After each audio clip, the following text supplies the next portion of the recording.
Now I'm going to turn it over to our final speaker. Thank you very much for her patience, Erin Day. Dr. Day is an associate professor in the Department of Criminology at Wilfrid Laurier University. She brings 15 years of research and advocacy experience on homelessness, having been led by the lived experts she works with.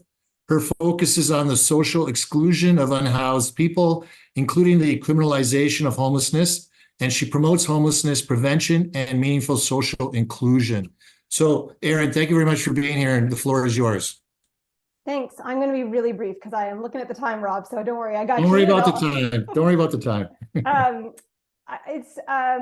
I want what I have heard from everybody, these amazing speakers from across the sort of the spectrum tonight, is I keep hearing about community in different ways and shapes. And so that's what I'd like to talk about for the next, I'm going to go for 5 minutes, is community. And I'm going to talk about what happens when we don't have community and when we don't include our unhoused neighbors in our thinking about what community means to us. And then I'm going to talk about actually what community can look like. I'm a critical criminologist, so I do work looking at the criminal justice system. And right now, we collectively, I don't actually think most people in this room, but I think we collectively don't consider people who are homeless as part of our community.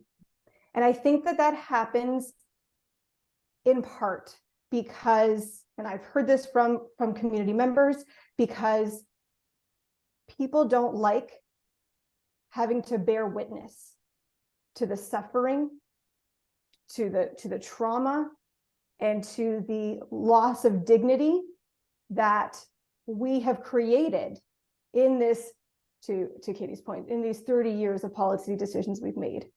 And so I've had community members, housed community members, say to me, I feel guilty. I'm ashamed when I look and have to see people who are homeless. And so that feeling of not wanting to have to look at it, not wanting to have to see it, means that we have started over the last 20 plus years, have been using our criminal justice system as a way to not have to see it. We are incarcerating people who are homeless at exponential rates for very short periods of time because the quote unquote crimes they are committing are incredibly minor, silly infractions, but is a way to hide it away and not have to see people who are homeless. Our prison system has decreased 10% over the last 10 years, but the number of people with no fixed address, to the title of this town hall, people who don't have an address to go to, has increased 35% over the last 10 years. We are putting people in jail. We are using our criminal justice system as a way to respond to homelessness. We are criminalizing people specifically because they are homeless.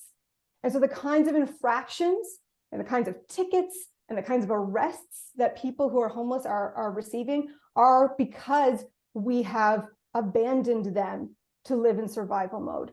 People are getting tickets for public urination because we don't give them access to washrooms.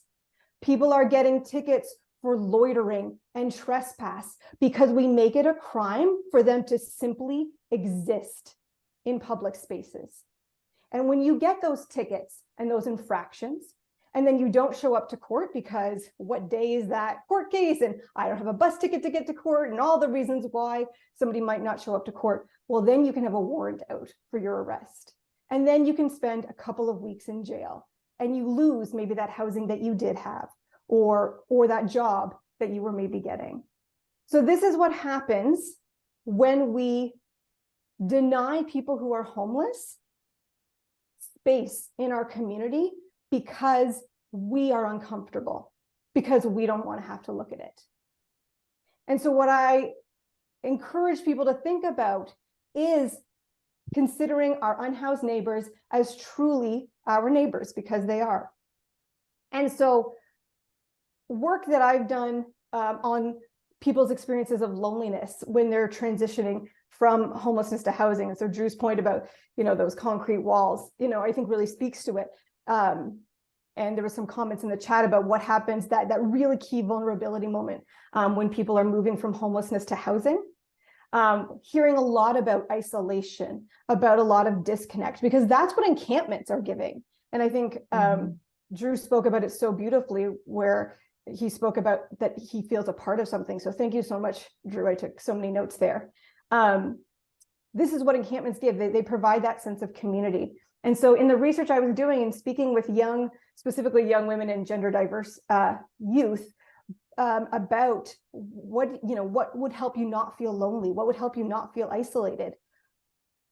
Almost all of them talked about community that they wanted to belong to outside of the homelessness system. So funny that Drew brought up skateboarding, because one of the participants in particular talked about how she's a skateboarder and she just really wants to be part of the skateboarding community, but she was so embarrassed and ashamed of her homelessness status that she didn't go to the skate parks and she didn't go to things like that. That's actually where she wanted to be.